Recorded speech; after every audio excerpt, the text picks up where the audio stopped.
So I'm gonna head down to Lumpy's garage to change the brake switch in my Ford Expedition. I got a 2012 Ford Expedition. If you guys have been following the channel, I did a video a few weeks ago that shows my truck getting stuck in park because interlock shift solenoid wouldn't release.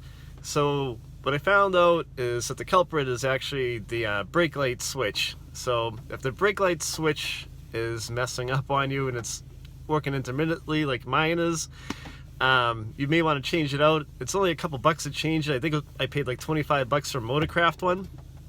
So what happens is if that is faulty, it won't send a signal to the interlock shift solenoid that's up in the shifter column, which looks like that on my truck. So I talked to the parts counter guy over at Ford, and he said if the shift solenoid is actually bad that's under that shifter, you have to replace the whole assembly, and that was like a lot of money. I think it was like 250 bucks or something like that. So luckily for me, it happens to be an easy fix. So I'm going to show you, how to fix the brake light switch in your 2012 Ford Expedition. It should be the same if your Expedition is around this year or uses the same part number. So we're going to head over to Lumpy's garage. In case if you know all about Lumpy and you follow the channel, he doesn't like the name Lumpy. It's an old high school name, but I don't care. We call him that anyway. So let's go down there, harass him a little bit, and he's a pretty good guy. You guys, I think, will enjoy the video. Let's roll. So here's what the replacement brake light switch looks like. This is the bag that it came in. It's a Ford Motorcraft part. So I'm gonna get up and under the dash. I'll show you where it lives. Near the brake pedal assembly, and let's take this out and we'll replace it with the new one. What was happening is the brake lights were not illuminating. I was stepping on the brake pedal, and I had an issue with the truck not coming out of park.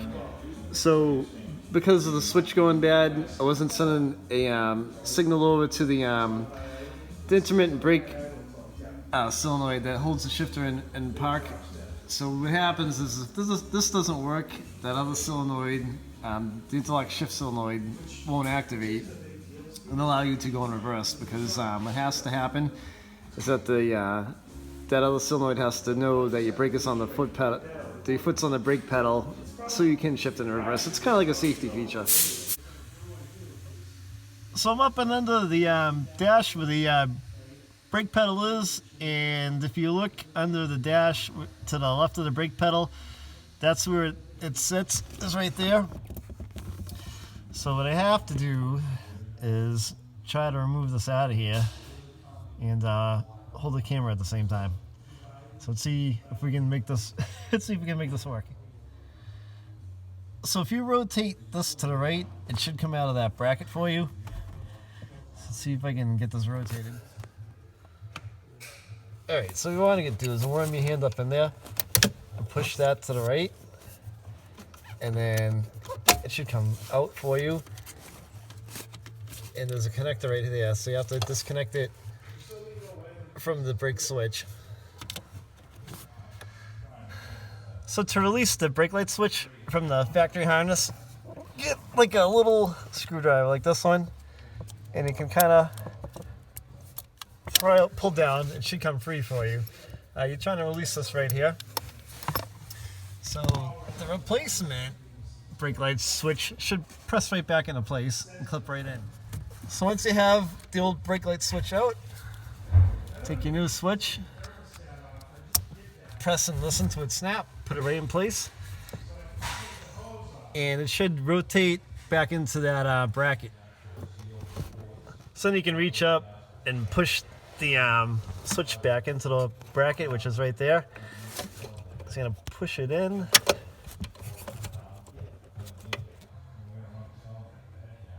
And once you have it in place on the bracket, you're going to want to turn it to the left to lock it into place. So you put your hand on it, push it up, then turn to the left, and that should lock it right in place for you.